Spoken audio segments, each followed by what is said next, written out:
All right. Welcome. Welcome, ghouls, demons, fellow weird ones. We are at part 4 of the Wyrd Tales series, where I'm going through all of the books that I've self-published so far. And we'll probably continue to do this series as I self-publish more. So, cheers. We're going to talk about Isabella and Samantha, Selkies of the North. All right, by Sarah Odell. Me. All right. This is for my Leos. Isabella and Samantha, they're little twins, my little Twinkies. And unfortunately, at this moment in time, I have yet to meet Samantha. And this ties into their story. This ties into their book. They're gonna be 4 this year. Crazy. Crazy. They're gonna be 4. Anyways, all right, whatever, dude. You comfy? Hey, that does not look good. Does not look good. Can you adjust? No? All right. You guys do your thing. Speaking of Twinkies, my little twins, um, good lord. Anyway, so they were twins. They were high risk twins. And because of their story and their situation is part of why I hadn't met. All right, hey, goodness, you two. Can we get it together? Come here, Suna. Reveal us. Get up here. Suna, yeah. Okay, fine. Go to the other bed. But you guys, goodness. It's been super snowy or not snowy, it's been icy. We finally had power after a horrific ice storm here in Nashville. And I mean, it's solid ice. They're slipping everywhere. Sorry, buddy. I can barely walk and they're getting restless. So for those who want context to the chaos that I will be keeping in my video, because I don't edit in that way. Hey, at least be proper. Don't need to lick yourself under the lips. This is my son. He's a good boy. Always with me. Everyone sees Velas in all my videos, just chilling. Suna chills. Sometimes she gets overcrowded. Hazel. But anyway, surrounded by... Oh, speaking of the ginger. Hey, Ginge. You joining us? Focus. My gosh. Okay. All right. Anyway, everyone's restless because of the storm, and I'm trying to work, and this is all staying in. Okay. Well, this deeply connects and ties to Isabella and Samantha because they had a chaotic coming into life. So if I can refocus, Bayless, lay down. Please help me. Please help me focus. Good boy. Thank you. I know. I'm sorry. Good boy. Hazel, do you want to lap? You want to lap? Whatever. Anyway, children. Isabella and Samantha, high race twins. Isabella almost absorbed Samantha, and I believe we do understand this because continuing on with their story, how they were born. Isabella was the stronger twin and was, they were both premature. They were almost 3 months premature. So their due date was October 1st and they were born August 3rd. So there's a lot of stress that happened. So we found out that my sister-in-law was pregnant, a couple weeks after, maybe a month after my grandmother had just passed. And that's a detail that's significant as well. So found out Allie was pregnant with twins. Kind of mind-blowing. My grandmother had said multiple times that we were due for twins, and it's very devastating that she didn't get to see them or meet them. But to jump ahead, my grandmother, her name's Sammy, not Samantha. She is Sammy. However, they named my niece Samantha after Gigi, after Grandma, after Sammy. So I have it in my realm of theories that Samantha is my grandmother Sammy reincarnated. And that's a whole fun thing that I'll kind of dive into as I'm continuing to try to tell the chaotic story of Isabella and Samantha. So they're high risk twins. My sister-in-law, like they almost had to have surgery to like save the twin. Like it was a lot. It was obnoxious. It was stressful. My brother is going through cancer, had a lung issue, had a tumor in his lung. There's so much going on. And there's a lot of symbolism in the health issues. My grandmother, she died, cardiac arrest from COVID, like, and that's a complicated situation. But there's a lot of respiratory symbolism going on. And the respiratory is related to your throat and heart chakra. And so it's not being honest in your heart space and speaking your thoughts. And so that kind of ties into Elena's book with the cancer store, the cancer energy and her cancer astrological theme. And then my older brother, Matthew, her father, is a cancer who was dealing with cancer. And my grandmother was a cancer stellium. And there's a lot of ancestral ties into not honoring the heart chakra or throat chakra, which has been a lot of the work that I've been doing and cycle breaking in my family tree and all of these other correlations of things. And so, to say the least, Isabella and Samantha's story was one of the most difficult ones for me to write. There was a lot going on and I wanted to incorporate a lot, but I didn't want it to be overly long-winded, because like they're fairy tales and fables. So like there's a style and there's not really a limit, but it's a size. You know, like novels are a certain length, short stories are a certain length. Like there's a whole point in these children's books. You know, they're not really written for children. They're written inspired by children and they're for children. They're for all ages, but the main focus is for them to be more for like the inner child and spiritual wisdom. So the vocabulary isn't written as like a children's book would be written, but they are for kids.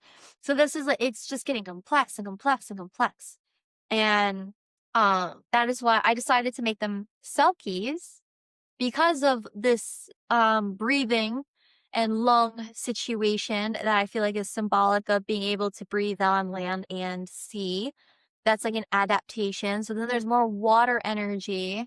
But the twins, they're Leos. Well, a Selkie is a sea lion, essentially, I believe, a seal, and a human. So it's like a version of a mermaid. And so I like them being mermaids, but I also like this a watery lion aspect to it that kind of ties in some ancestral connections. Also, like their last name is McKinney. My mother's maiden name is McKinney. Not related to my grandmother, but kind of, because my grandmother maiden name would have been Vivian, which is my great grandfather's, and he's English and I believe German mix. He married a Spanish woman, Juanita. So my grandmother looked very Hispanic, but there is like North Sea roots in that ancestry. So Selkies of the North, tying in some Celtic, Irish, etc. Like history and mythology, and I'm really trying to bridge in all of these complexities together because my family is definitely very mixed, culturally, ethnically, all of the above. And so, how do I honor that? Because my brother, so he married a Mexican woman, so it added to this mixture of Hispanic culture within this like North Sea culture. So I'm trying to bridge all of these things, and it definitely difficult, to say the least. But I focused on them being Selkies of the North, and there was like for my grandmother, like a return to some ancestral connection there. So anyway, tying in all of these things for the girls. And I met Isabella. I got to hold Isabella in October so they were born in August, and I went to visit in October. Samantha was still in the NICU, and like she was not doing well. Isabella was home. There's a lot of issues. Oh my gosh, I could go on so many fucking tangents about how angry I am at was it OU Medical Center? I could be having the wrong hospital, so I gotta fact check myself on that. With the hospital that the girls were born at, they separated the twins and all this COVID protocol, which I'm genuinely trying to understand and empathize with, because like you want to infectious disease, like I'm not ignorant. I understand protecting these highly sensitive, compromised babies, but Samantha was not thriving without her twin. They separated the twins. That I firmly believe was the biggest mistake. And they're like, well, case study this and case study that, because it was a learning hospital. And it's like, listen, I understand, but you're not even willing to open your mind to a different perspective. They moved hospitals, the twins were reunited, and oh, holy fucking shit, like a fucking miracle. Samantha starts doing better. She's reunited with her sister, a twin. We have so much research on the importance of twins staying together and that connection. Samantha was failure to thrive, but she was also a severe baby. Like she was the weaker twin who, is almost absorbed and like near death like experience. She's been through so much. And again, all of her other medical issues to me correlated to my grandmother's passing. And I feel like there was definitely an incarnation there. Also, the fact that they were born Leos. My grandmother is a Leo. If I remember correctly, they're also Libra moons, and my grandmother was a Libra moon. I do know that. I know my grandmother's chart in that way. Leo sun, Libra moon, Cancer stellium. Don't remember her rising and other things, but that was significant. That they came back twins with a Leo sun and Libra moon. And I don't believe there was any Cancer energy in their chart, which is interesting to me, but I'm connecting that reincarnation aspect, the ancestral aspect, to why I kept certain water symbolism in the story.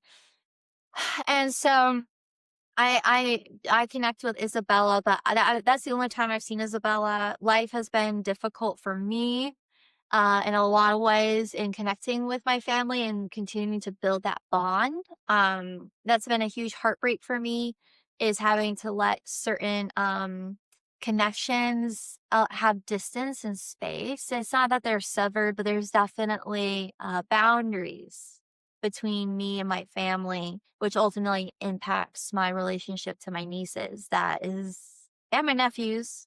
My nephews are a whole other story. They don't have a book yet. I've been working on stories for them. I'll just say this here now. I've been working on stories for them. But I don't fully know them. My little brother and his wife have kept strong boundaries. A lot of it has to do with my spiritual beliefs and a few other therapeutic healing problems with my family. My mom's an alcoholic. People chose sides. There's a lot. And I'm not saying I'm the victim in this. I've not been perfect in the situation. I understand their boundaries. It breaks my heart, though. I would love to know my nephews more, and I do plan on writing them a story one day. But my nieces have been the only, and that's because of my sister-in-law. My sister-in-law, Allie, allows me to maintain the relationship I have with my nieces and her. If it was up to my brother, I probably wouldn't, just like my little brother and his wife decided I'm not involved. So there's a lot that goes in to the story. And I kept the twins together. Because again, that ancestral connection, they're two sisters who are twins. And everyone connects twins together. And I feel like for anyone who has a sister, you understand that. My grandmother was the middle child of 3 girls. My mother was the youngest of 2 girls. So I have my aunt, her older sister. But then there was, they took in one of my aunt's friends who had a traumatic situation. And so my mom grew up with 3 girls. And so there's a lot of sisterly competition, feminine competition, inadequacy, and like all of these negative sides of the female sisterhood and relationship within my family. And to no one's fault of it, like, it's just, I feel like it's a thing that happens, but it can be really difficult to navigate. And I think overall, to be kind about it, overall, people do the best they could with what they have. And I know my grandmother dreamed of something better. She had a strong relationship to her sisters, but I don't think it was perfect. I know my mother and my aunt, like, I know they wish they had a better relationship. They really don't. It's quite ugly. And so then my brother carrying on this ancestral torch of having 4 girls and this reincarnation of my grandmother and all of these other interconnections that I'm kind of witnessing. What did I want for my nieces? I still haven't met Samantha. She was in the hospital for 6 months after she was born. Isabella was in there maybe 2 months. Maybe she was like recently released home when I was visiting in October for my cousin's wedding. So that's like a whole other like situation, but it adds to the story. But I can't remember who said it because I was blind with rage after it was said, but someone had called Isabella the strong twin and Samantha the weak twin. And I understand why it was said in a logical, non emotional way.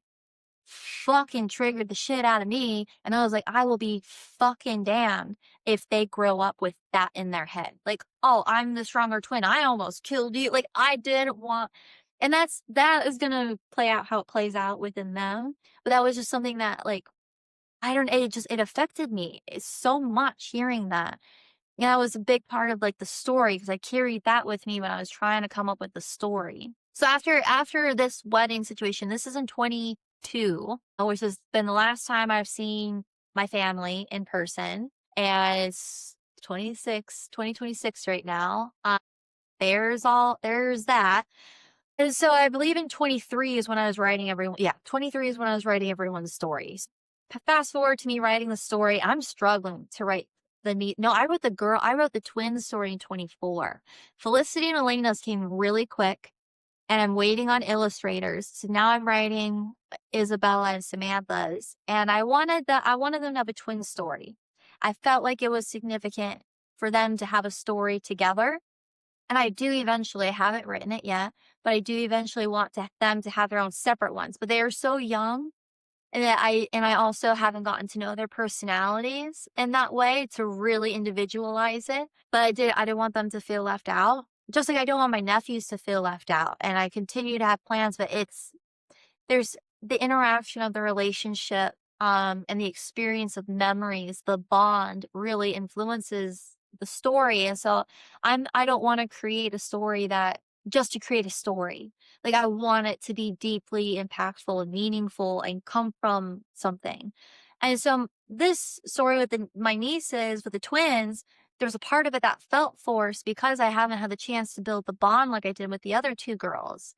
But I didn't want them to feel left out, and there's all of these deep emotions, and I'm sitting in deep meditation of all of this ancestral stuff going on, and, like, there is just a lot happening in my life writing the story.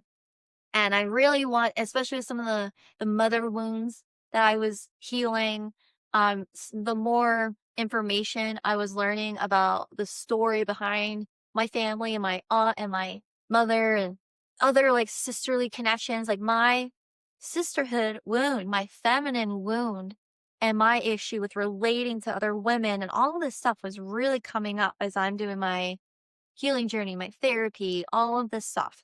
Um, and so I wanted them to honor their individuality, but I wanted them to be able to come together. I wanted them to honor each other's differences. And so in the story, I talk about their premature traumatic birth. I also had a friend, her name was Rachel. She had gone through a really traumatic premature birth with her first son. So there was like a part of me that wanted to honor mothers who were going through that. So I incorporated my brother and sister-in-law, their Cancer and Capricorn astrology. Mother of Capricorn, to like highlight Allie's part in it. And I wanted to talk about the stress of labor and like what that could mean energetically. It's intense energy. And so not to say that you're special or more special because you had a traumatic birth, but I think that energetically that could signify something either powerful or intense. Like there's so many different ways you could view it or word it, but there, especially at the time, I feel like at that time astrologically, all of the babies born in that generation have a a purpose for great deep change. And I think it's, through the chaos that they were born in, and they've already had to overcome so much adversity at birth, that I feel like that adversarial energy is for a reason, that is going to lead them into something great. So I didn't want them to lose sight, because, as an OT who worked with children, a lot of my kids that I worked with were premature or had like traumatic births, and it altered how they interacted with the world. And so I didn't want that to be lost on anybody. Like, no, they have been fighting for their lives since contraception, right? Is that the am I like using, sorry, I don't think that sounds not right. Since they're conceived. Since they were conceived. Sorry. Um, and just like everything that all these kiddos went through. And so there was inspiration from Rachel and her story on top, like that I was a layer to what my sister-in-law went through when I was writing the story. So I talk about like the premature birth. And so that's like significant symbolism in the story. But then it's also the OT journey. My nieces went to therapy, physical therapy. I don't know if they officially had OT. I think they did for a little bit. They had a lot of physical therapy. Don't know if they've had speech therapy. My sister-in-law graduated from OT, the same OT program that I graduated from. I inspired her to change her major from nursing to OT, which I thought was really cool. And I'm glad she did. I think it's taught her a lot and helps give her the foundation of support that she needs for what she's doing. So I'm really happy for Allie, really proud of her and all of that. And so I wanted to incorporate that into the story, the therapy that these kids went to, and they went from being a delayed age to caught up. I forget, there's specific terms that I just they never fucking come to my brain unless I'm writing a documentation note, and I don't want to get into that headspace. But yeah, they're no longer their premature age. Like they are their full gestation age, and through like hard work. But they still had their differences. And so in the story, I talk about, yes, they went through therapy and they overcame things, blah, blah, blah, but they're still different and they both still have different strengths. And then it's about the sisters not allowing anyone to differentiate them in their head. No, like I wanted the lesson to be that sisters, women, we cannot allow anyone to pit us against each other. No matter if we have a lazy eye, no matter if this one's hair is better, no matter what your strengths or your weaknesses are, we all have our own strengths, and we equally all have our own weaknesses, and no one is better than the other, especially when it comes to women and sisterhood. And I thought that that was really important to share in this story. So this story is probably written more poetically and mature than Elena's or Felicity's. Arguably speaking, it was mentioned to me that this was potentially a more difficult read, especially if you aren't familiar with certain symbolisms and like why it all came together. This story to me felt a lot more chaotic. It wasn't as smooth. It wasn't as like an easy flow, which is also symbolic of the North. Like the North Sea is a really harsh sea from what they say. I don't personally have experience in that, but I've seen enough online to understand what that could represent. Just on top of ocean life and crossing the abyss, and my Pisces Saturn return, which is also at the time that I'm writing this. So I can understand harsh oceanic symbolism. And the story kind of does it. I guess in a way it's choppy. And it was one of the hardest stories that I've written. A lot of my other stories really, they eventually flowed nicely. Like it might have been a hard initiation, or maybe it took a little bit of time. This one out of all 18, okay, well, and two, so out of all 16 stories, 2 of the 18 books are anthologies, so it's a little bit different. My poetry comes super smooth. Poems hit me like daily, and I just type it up in my phone, and then it's easy for me to perfect the poems. And a lot of stories come to me pretty easy. A lot of times a story like hits me and it's a first draft right away, maybe a few edits here and there, just changing a word, punctuation. But this story was a huge challenge. And I think because of the ancestral weight that I was clearing with it, um, and like my own personal heart, like that was a big heart chakra wound for me because of the competition I felt with my mother. Her Leo sun, my Leo moon. And so the twins both being Leos, there was like a fear of them triggering each other, mirroring each other, and devastating each other. And I wanted them to remember to honor each other's self-expression with so much love and honor. I wanted them to support one another in their past as individuals, because just because they're twins doesn't mean that people need to associate them as the same. They're separate individual beings that help complete each other. Like they need that support within one another. And that was proof to the failure to thrive that Samantha was dealing with when she was away from her twin. So I think twins, there is a component, a Gemini component. There's also Gemini karma in like the family tree, which is significant, especially for the Leo, because my aunt, who's my mother's older sister, she's a Gemini, and then my mom's a Leo. So like there's that. So then you can see that manifestation of twins, literal twins in Leo, and what challenges they might have to overcome ancestrally. So when I wrote this story, it was for a solid foundation for them to return to themselves and one another in divine feminine sisterhood. And so with that, I'll read their dedication. Did I flip this around and show everybody Selkies of the North? My mermaid tale. Right. Isabella and Samantha, Selkies of the North by Sarah Odell. I would like to dedicate this poetic and mythological tale to my beloved nieces, Isabella and Samantha. May you cherish your mirrored bond and honor one another's uniqueness. May you remain true to sisterhood and overcome any force that tries to tear you two apart. So, and I have a little crab. I just honestly didn't real. I everything's intentional, but sometimes it still surprises me by the intuition. But I put a little crab there in their little bubble with their mermaid, if you can see it. I don't know if you can see it. You can see it if you buy the book. Hate that. But just so you know, if you really care. So anyway, that's super fun. That's a fun detail. I put sea critters everywhere. I don't recall being like, I need a crab there, but I find that perfect in reflection after everything I just talked about. So anyway, so that is my 4th book. So I released all 4. So all 3 of my nieces and the anthology, I released all at the same time. So again, sitting on so many projects. So when people are like, wow, you make it look so easy, it's like, dude, I just been sitting on things for a very long time.